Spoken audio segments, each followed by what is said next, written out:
camarades retraités du SINAREG et de l'ANAREG en particulier, chers camarades retraités du Gabon en général, pour ceux qui ne savent pas, la communauté des travailleurs du secteur public, civil et militaire admis à la retraite comprend 27 000 individus.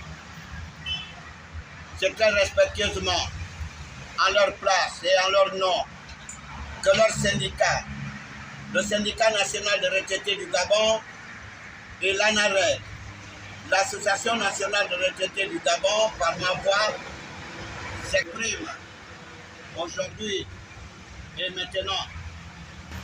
Aujourd'hui, 26 février 2024, parce que ce jour restera gravé à jamais, notamment dans nos agendas individuels et dans la mémoire collective. Du 25 juillet 2015 au 30 août 2024, voici environ 97 mois de revendications infructueuses, jalonnées d'assises sociales fanfaronnes, d'études fantaisistes de régime de pensions de retraite, de balades dites voyages d'imprégnation sans résultat escompté, des parodies politiques déguisées en commission, des émissions publiques et des assemblées risquées sous le soleil et la pluie.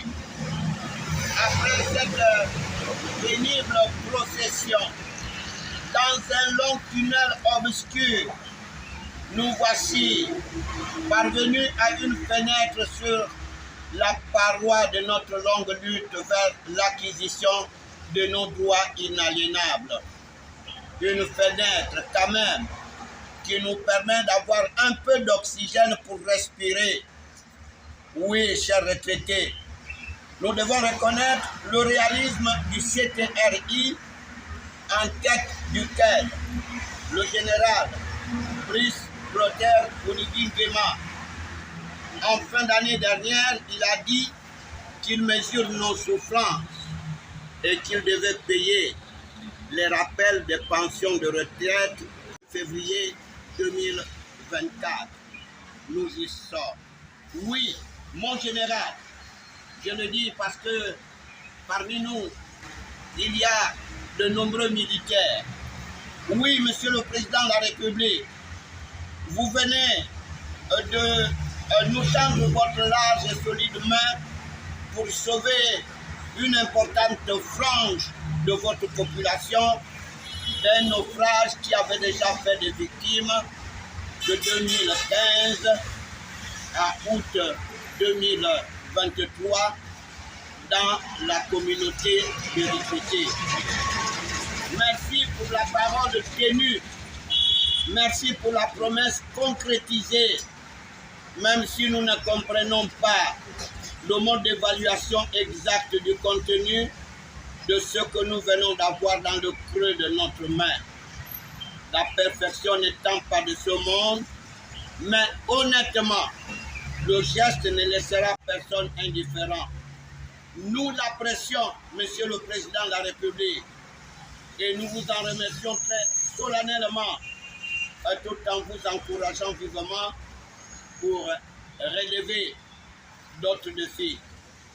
Chers retraités, nous savons pour en rire que certains leaders éhontés vont vouloir faire de la récupération, mais en vain, car nous savons qu'ils avaient déjà distillé des messages subtils, tels que, à défaut du gros gibier, prenez le petit rapaldiste que vous allez avoir dans votre colère. Nous dénonçons aujourd'hui et maintenant qu'il cesse de jeter de la salissure sur le dos du libérateur.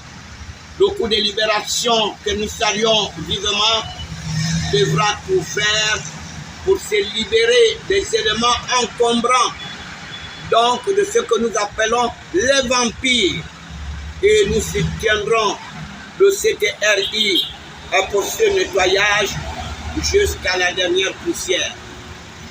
Toutefois, Monsieur le Président de la République, la suite de notre marche pour l'indépendance totale du retraité civil et militaire du secteur public reste encore longue et parsemée de nids de poules et de dos d'âne. Nous les connaissons tous et nous espérons que tous ensemble, nous devons faire un effort pour les aplanir en faveur de notre génération, mais également et surtout en faveur des générations de retraités à venir.